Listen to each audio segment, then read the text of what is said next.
सर्व बालकांना विनंती आहे, या दिंडीमध्ये या दिंडीकरता काही योगदान काही श्रमदान काही काही केलेलं असेल त्याच या ठिकाणी त्यांना फुलना फुलाची पाकळी या स्वरूपात या पुढचा कार्यक्रम होणार आहे। तरी एक 10 ते 15 मिनिटं सर्वांनी सहकार्य करा।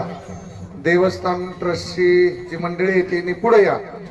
हॅलो, आता या ठिकाणी आदरणीय देवस्थानचे सचिव नवनाथ अण्णा मरकड महाराजांचे आभार मानते। सर्वांनी जागेवरती बसायचे।